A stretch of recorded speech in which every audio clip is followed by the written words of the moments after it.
Bonjour, Dongo, le conseiller, l'agripreneur et le promoteur agricole. Alors, vous allez vous demander en réalité ce que ces coquilles-là d'escargot font dans ma main. Bien évidemment, vous avez raison de me poser cette question parce que en plus de la coquille d'escargot, vous voyez, il y a un sac de terreau qui se trouve devant moi aussi également. Quel sera le rapport entre le sac de terreau qui se trouve devant moi et la coquille d'escargot effectivement qui est dans ma main? Bien. Alors, ce qu'il faut comprendre ici, c'est que nous allons parler effectivement de la coquille d'escargot dans l'agriculture. Cette coquille d'escargot que vous voyez là regorge entre 95 à 99% de carbonate de calcium. Alors, pour tous ceux qui font l'agriculture hors sol, vous savez aussi, comme moi, que dans cette forme d'agriculture, nous avons un souci. Le plus souvent, nous faisons cette agriculture sur des substrats. Des substrats, ça veut dire que nous utilisons de la matière neutre, de la matière qui ne regorge aucun élément nutritif, effectivement, pour la culture. C'est ce que nous utilisons le plus souvent pour cette forme d'agriculture. C'est-à-dire que nous allons tout utiliser soit de la bile d'argile, on va utiliser soit des fibres de coco, de la poudre de bois, tout ce que vous connaissez, mais tout sauf quelque chose qui regorge d'éléments nutritifs pour la plante. C'est pourquoi en réalité, le plus souvent, on est obligé d'apporter l'alimentation de la culture que nous voulons effectuer sur ce substrat-là ailleurs. D'où l'utilisation, tout ce que vous connaissez comme produits chimiques, c'est-à-dire que les engrais chimiques que nous allons dissoudre dans de l'eau, et c'est ce que nous allons effectivement prendre pour alimenter notre plante. Ça veut dire que dans le tube de coco, effectivement, il n'y aura pas, bien évidemment, des éléments nutritifs effectivement pour la culture. Maintenant, pour ce faire, qu'est-ce qu'il faut comprendre? Comme je venais de le dire, le plus souvent, lorsque nous faisons ces cultures sur ces matières-là, nous avons un souci qui est le cul noir que nous voyons souvent.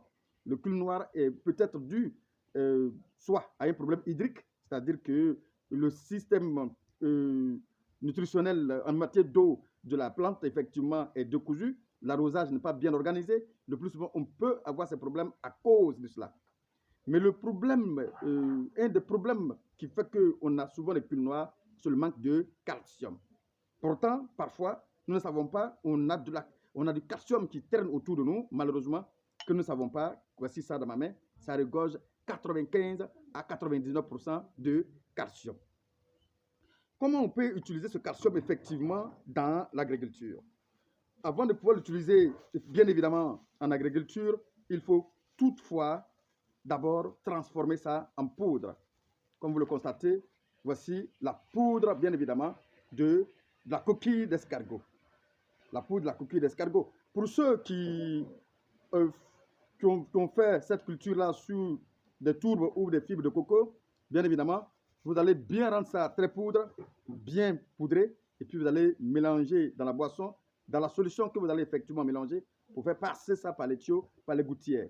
Mais seulement, il faut faire attention, ça risque, si la poudre n'est pas bien infiltrée, ça risque de boucher les trous où l'eau passe pour pouvoir alimenter votre plante. Cela va poser des problèmes. Voilà. Mais il faut bien rendre ça très poudre et puis effectivement, il faut bien filtrer avant de l'injecter dans votre solution.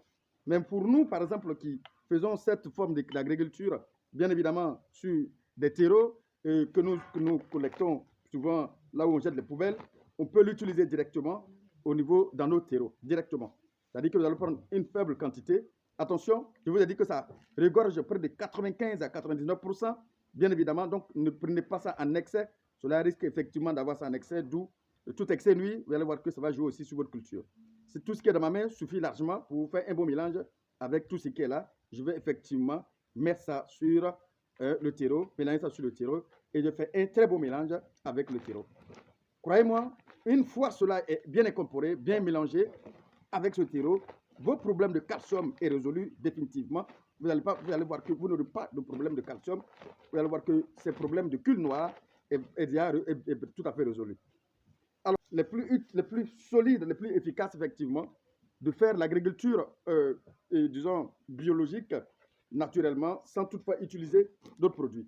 Moi, par exemple, en plus de tout cela, je vais faire un mélange aussi avec ce que j'appelle les bouses de mouton. Voilà, je vais mélanger avec des bouses de mouton. Je vais faire un mélange, effectivement, Voilà, je vais prendre une bonne quantité de bouche de mouton. Bon, je vous l'ai dit, c'est ce que vous avez chez vous, vous allez utiliser. Pour ceux qui ont les bouches de vache, bouches de cheval, d'âne, tout ce que vous avez. Mais même si vous avez des fientes de poulet, c'est utile aussi effectivement pour faire cette forme d'agriculture 100% biologique. Donc, après tout cela, je vais aussi passer à un très beau mélange. Voilà, un très beau mélange. Je vous en prie, mélangez correctement parce que le processus effectivement va continuer, le processus de décomposition va continuer. D'où, si ce n'est pas bien décomposé et qu'il y a de la chaleur, c'est-à-dire que la même combinaison de chaleur et d'humidité, c'est qui va dégager une forte chaleur. Si cette forte chaleur est bien dégagée et que vous plantez votre plante, quelle que soit la plante que vous allez mettre dedans, ça va un peu brûler les racines, effectivement, d'où vous allez voir la plante va mourir. Donc faites attention au mélange, mélangez ça considérablement avant de l'utiliser, avant de planter vos plantes. Donc pour vous dire que voici des solutions simples, tout simplement pour éviter vos culs noirs, et n'hésitez pas de l'essayer. Je vous l'ai dit, ce sont des choses qui marchent très bien. Ça rigole. Allez-y, cherchez sur Google, vous allez voir que ça, au niveau de la composition de cette coquille d'escargot, je vous dis entre 95 à 99% de calcium, ce qui vous sera utile. Mais croyez-moi, on l'utilise aussi bien en agriculture, tout comme on peut l'utiliser aussi dans l'alimentation de votre escargot même. C'est-à-dire que lorsque vous avez ces escargots, votre femme est partie au marché, elle a acheté, si vous avez fait de l'élevage ou que vous faites de l'élevage d'escargots vous-même et que vous avez besoin de donner du calcium, parce que pour que cette coquille-là puisse être vraiment dure, il faut quand même du calcium. Nous savons ça tous. Donc, du coup, cette même coquille de même escargot peut être utile pour nourrir encore nos escargots qui sont vivants. C'est-à-dire qu'une fois que l'escargot est mort, ce n'est pas parce que l'escargot est mort que c'est fini, son utilité s'arrête là. Non, la coquille qui se trouve aussi, cette coquille-là est aussi importante, bien évidemment, pour pouvoir nourrir effectivement les escargots, juste pour bien rendre leur coquille très dure, d'où va diminuer le taux de mortalité au niveau de vos escargots. Ici, j'ai le marginata dans ma main, effectivement, mais vous pouvez utiliser l'achatina, quel que soit l'escargot qui se trouve dans votre main. Même le fulica aussi peut être utilisé. On a besoin simplement de la coquille d'escargot, quelle que soit la race, que ce soit du fulica, du marginata, que ce soit effectivement de l'achatina, quel que soit l'escargot, ça peut être utile effectivement, soit pour alimenter votre escargot, même dans votre escargotière. Vous le mélangez, cette poudre-là, dans l'alimentation de votre escargot, bien évidemment. Cela va servir effectivement à mieux nourrir vos escargots et à mieux leur donner la bonne santé nécessaire pour leur bonne croissance et bon développement.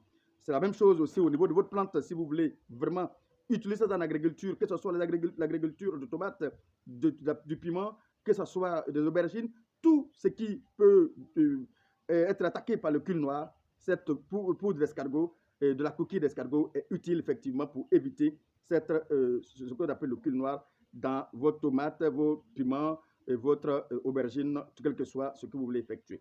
Voici un peu l'astuce aujourd'hui que je voulais vous présenter, une astuce très utile, très efficace, très puissante pour éviter ce que j'appelle le cul noir. Ne jetez plus vos coquilles d'escargot, quel que soit là où vous faites vos jardinages, que ce soit en terre, en pleine terre, tout comme en hors-sol.